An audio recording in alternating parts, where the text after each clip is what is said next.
绝世祸胎，便能决定一个人是善是恶。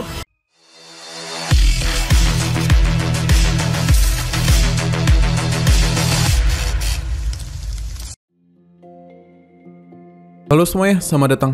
Halo semuanya, selamat datang di Ruang Sinema. Bagaimana kabar kalian semua? Semoga selalu sehat dan baik-baik saja.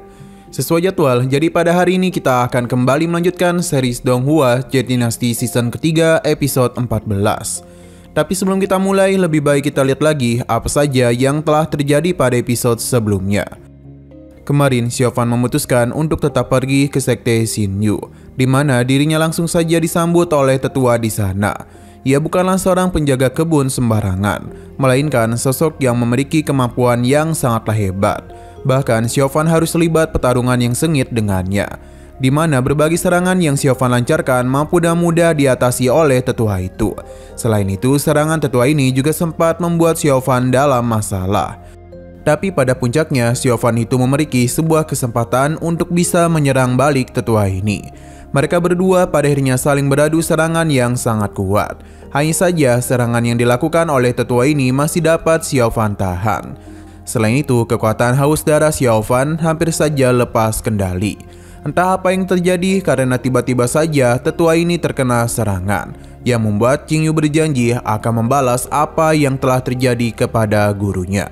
Sekarang kita akan melanjutkan episode terbarunya, di mana perlahan-lahan Xiaofan mulai datang ke sebuah gua yang dia cari selama ini.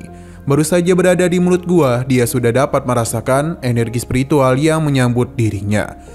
Ini sangatlah hangat dan menenangkan jiwa Xiaofan. Dia pun berharap kalau apa yang dirinya inginkan selama ini ada di dalam sana.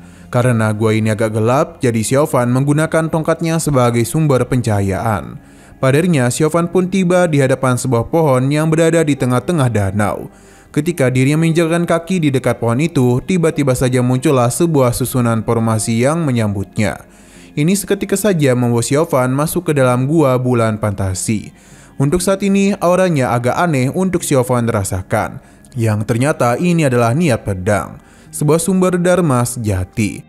Sepertinya Xianji mencapai teknik pedang dalam keadaan ini. Xiaofan pun mulai menggunakan tongkatnya, namun serangannya tidaklah mempan. Jadi dia pun berpikir harus menghancurkan formasi ini dengan sekali serangan saja. Hanya saja berbagai serangan yang dia lakukan tidaklah membuahkan hasil, hingga sayap Tachi merespon kekuatannya. Xiaofan pun mulai masuk semakin dalam, namun ia seakan-akan hanya berakhir di dua tempat saja. Kini Xiaofan sadar kalau dirinya sudah terkurung dan tidak bisa berkomunikasi lagi di dalam kedua ilusi itu. Ia harus mencari tahu bagaimana caranya dan di mana titik yin dan yang ketemu. Karena sejak tadi titik temunya seakan-akan sudah rusak. Namun seberapa keras pun Xiaofan berusaha, semua itu masihlah belum membuahkan hasil. Ia pun kepikiran apakah kata-kata pada kelopak bunga ini memiliki sebuah arti. Maka karena itulah Xiaofan akan mencoba untuk menggunakan kelopak bunga di sana, agar bisa dimasukkan ke dalam yin dan yang. Perlahan-lahan namun pasti, sepertinya usaha Xiaofan mulai membuahkan hasil. Pasalnya formasi di luar teruslah bergerak ketika dirinya memasukkan kelopak bunga-bunga ini kepada dua energi yin dan yang. Hingga pada akhirnya semua itu pun berhasil, yang mana susunan formasi yang sebelumnya sulit untuk dirinya buka telah ia pecahkan.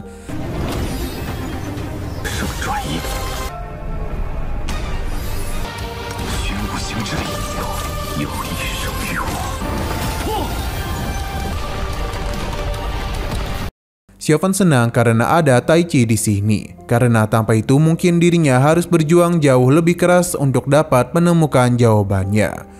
Baru saja masuk, Xiaofan sudah disambut dengan begitu banyak pedang. Ia penasaran apakah Yunli tinggal di tempat ini yang dimiliki oleh seniornya.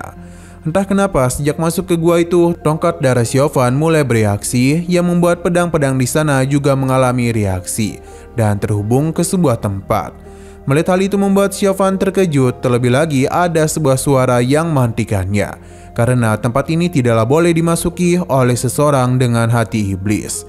Ini ternyata adalah jejak kehadiran dari Dosuan. Entah apakah tubuhnya sadar kalau Xiaofan kemari atau tidak, Karena saat ini Dosuan tengah membahas rencana untuk menghentikan para binatang iblis supaya tidak mendatangi sekte Xingyuan. Puncak Tongtian akan mereka perkuat. Target utama mereka adalah para binatang iblis. Para master dari sekte kuil Tianyin akan mengisi sisi timur dan barat. Kita pun diperlihatkan dengan pertarungan yang dilakukan oleh para tetua kepada binatang iblis ini. Sedangkan di sisi lain juga telah dijaga oleh para tetua lainnya. Karena bagaimanapun para binatang iblis melakukan penyerangan dari berbagai sisi. Jikapun ada binatang iblis yang melarikan diri ke sisi utara, maka para tetua lainnya juga akan diutus ke sana supaya dapat melindungi sisi tersebut.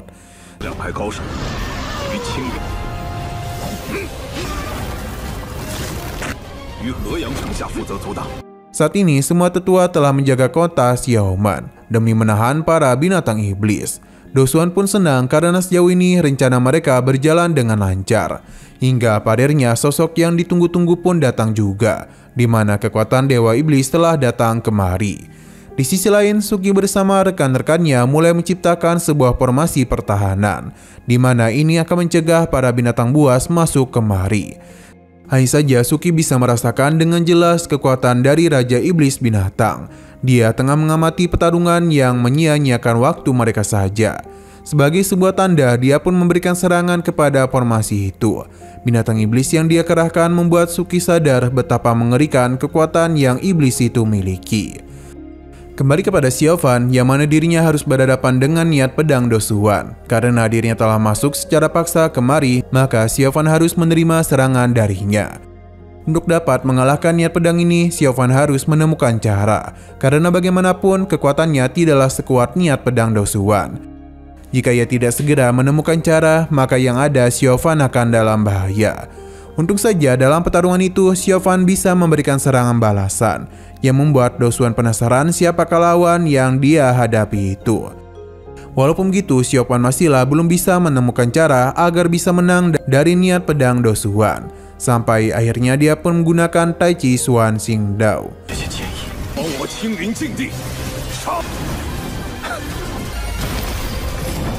Kembali ke sisi Suki dan yang lainnya, di mana mereka masihlah berusaha untuk menahan serangan dari binatang iblis ini. Hanya saja serangan yang dia lakukan terlalu kuat. Formasi mereka bahkan perlahan-lahan mulai retak, dan para murid juga terpental karena tidak mampu memperkuat formasi. Walaupun begitu mereka mencoba untuk terus melawan. Suki sadar jika ini terus berlanjut, maka yang ada merekalah yang akan dalam bahaya.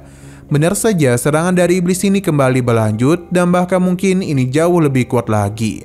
Sudah tidak terhitung berapa banyak murid yang harus terluka parah. Sebagai seorang senior, Suki mencoba untuk menenangkan dirinya. Karena bagaimanapun formasi pertahanan adalah yang terpenting. Tapi setelah melihat para juniornya yang terluka, Suki ingin melakukan sesuatu, di mana dia akan mencoba untuk mencari titik lemah dari iblis itu. Maka karena itulah dirinya akan melakukan pertarungan langsung dengan iblis tersebut. Rekannya mencoba menahan Suki karena bagaimanapun kekuatan iblis ini terlalu mengerikan. Tapi Suki tetap pada keputusan awalnya.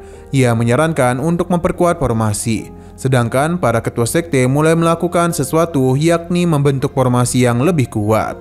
Tidak ingin hal itu diganggu oleh iblis ini, Suki segera melakukan pertarungan dengannya. Ya, meskipun dirinya sadar kalau serangan itu tidak akan terlalu mempan. Untung saja rekannya datang untuk membantu. Dan kali ini mereka akan saling bekerja sama. Suki paham dan pertarungan kembali dimulai di antara kedua gadis ini berhadapan langsung dengan binatang iblis. Hanya saja waktu mereka tidak begitu banyak. Pasalnya para binatang buas lainnya juga datang kemari. Rekan-rekan mereka akan kembali membentuk formasi pertahanan. Kembali kepada Suki dan seniornya, di mana berbagai serangan sudah mulai mereka lancarkan. Namun sampai sejauh ini mereka masihlah belum menemukan di mana titik lemah dari binatang iblis itu. Hingga Suki mulai mengarahkan serangan kepada jantungnya. Akan tetapi Raja Iblis tidak ada niatan untuk membiarkan hal itu. Dia melindungi jantungnya dan mulai melakukan penyerangan kepada Suki. Ini tentu saja menyulitkan mereka karena harus berhadapan dengan dua serangan sekaligus.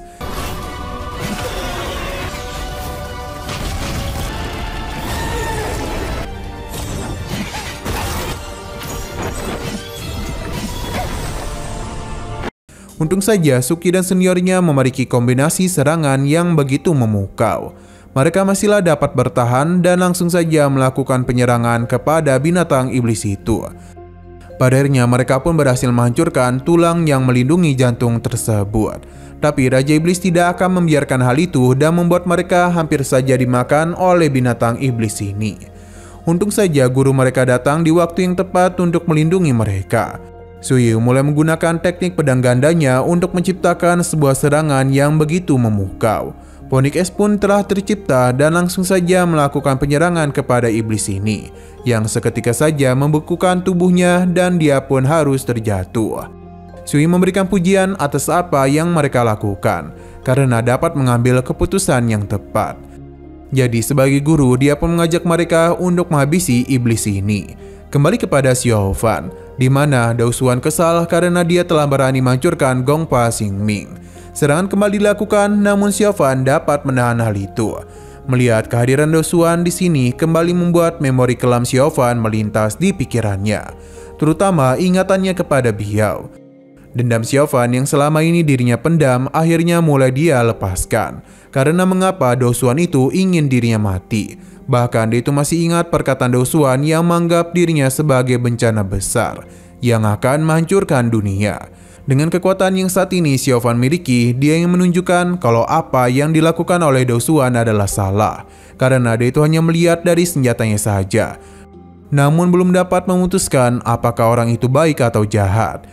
Jadi dunia ini tidak akan hitam ataupun putih karena dirinya akan selalu menentang keputusan Dao Xuan yang menganggapnya salah.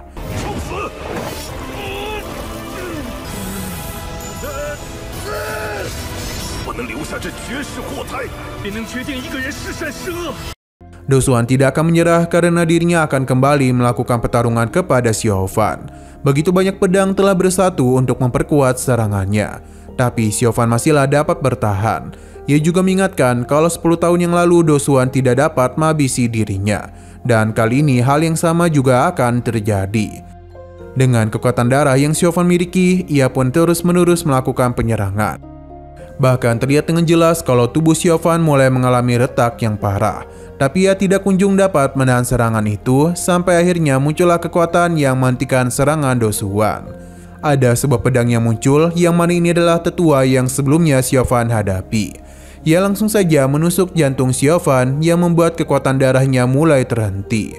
Pada akhirnya Xiao Fan mulai sadar kalau serangan tetua itu sebelumnya bukanlah dimaksudkan untuk menghabisi nyawanya, namun malah untuk melindungi dirinya. Dan yang ternyata menghabisi tetua ini bukanlah Xiao Fan melainkan tetua hantu.